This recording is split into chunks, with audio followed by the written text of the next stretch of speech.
മൂന്നാർ ടൗണിൽ ആറോ ജംഗ്ഷൻ ഭാഗത്തെ പാലത്തിൽ രൂപം കൊണ്ടിട്ടുള്ള കുഴി അടച്ചു. കുഴിയുടെ വലിപ്പം വർദ്ധിച്ചത് വാഹനയാത്രികർക്ക് ഭീഷണിയായിരുന്നു. കുഴി രൂപം കൊണ്ടിട്ട് നാളുകളായെങ്കിലും കുഴി അടയ്ക്കുവാനുള്ള നടപടികൾ ഉണ്ടാകാത്തതിൽ പ്രതിഷേധം ശക്തമായിരുന്നു. ഈ സാഹചര്യത്തിൽ കൂടിയാണ് പാലത്തിൽ അറ്റകുറ്റപ്പണികൾ നടത്തി കുഴി അടച്ചത്. മൂന്നാർ ടൗണിൽ ആറോ ജംഗ്ഷൻ ഭാഗത്തു നിന്നും മാട്ടുപ്പെട്ടി ദേവികുളം ഭാഗങ്ങളിലേക്ക് പോകുന്നിടത്താണ് പഴയ പാലം സ്ഥിതി ചെയ്യുന്നത്. മുമ്പ് ഇരുവശങ്ങളിലേക്കും ഇതുവഴി വാഹനങ്ങൾ കടന്നുപോയിരുന്നുവെങ്കിലും പഴയ പാലത്തിന് സമീപം പുതിയ പാലം നിർമ്മിച്ചതോടെ ഇരു പാലങ്ങളിലൂടെയുമുള്ള യാത്ര വൺ വേ ആയി ക്രമീകരിച്ചു. പഴയ പാലത്തിൽ രൂപം കൊണ്ട കുഴിയായിരുന്നു വാഹനയാത്രികർക്ക് തലവേദനയായി മാറിയത്. കുഴി രൂപം കൊണ്ടിട്ട് നാളുകളായെങ്കിലും കുഴി അടയ്ക്കുവാനുള്ള നടപടി ഉണ്ടാകാത്തതിൽ പ്രതിഷേധം ശക്തവുമായിരുന്നു. ഈ സാഹചര്യത്തിൽ കൂടിയാണ് പാലത്തിന്റെ അറ്റകുറ്റപ്പണികൾ നടത്തി കുഴി അടച്ചത്.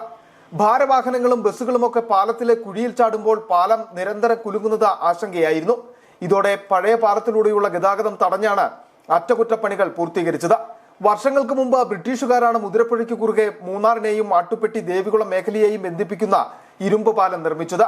കരിങ്കൽ തൂണുകളിൽ ഇരുമ്പ് പാളികൾ നിരത്തിയാണ് പാലം നിർമ്മിച്ചത്. സൈന്യം നിർമ്മിക്കുന്ന ബെയിലി പാലത്തിന് സമാനമായുള്ള സാങ്കേതിക വിദ്യയിലാണ് പാലത്തിന്റെ നിർമ്മാണം. City vision, Munnar.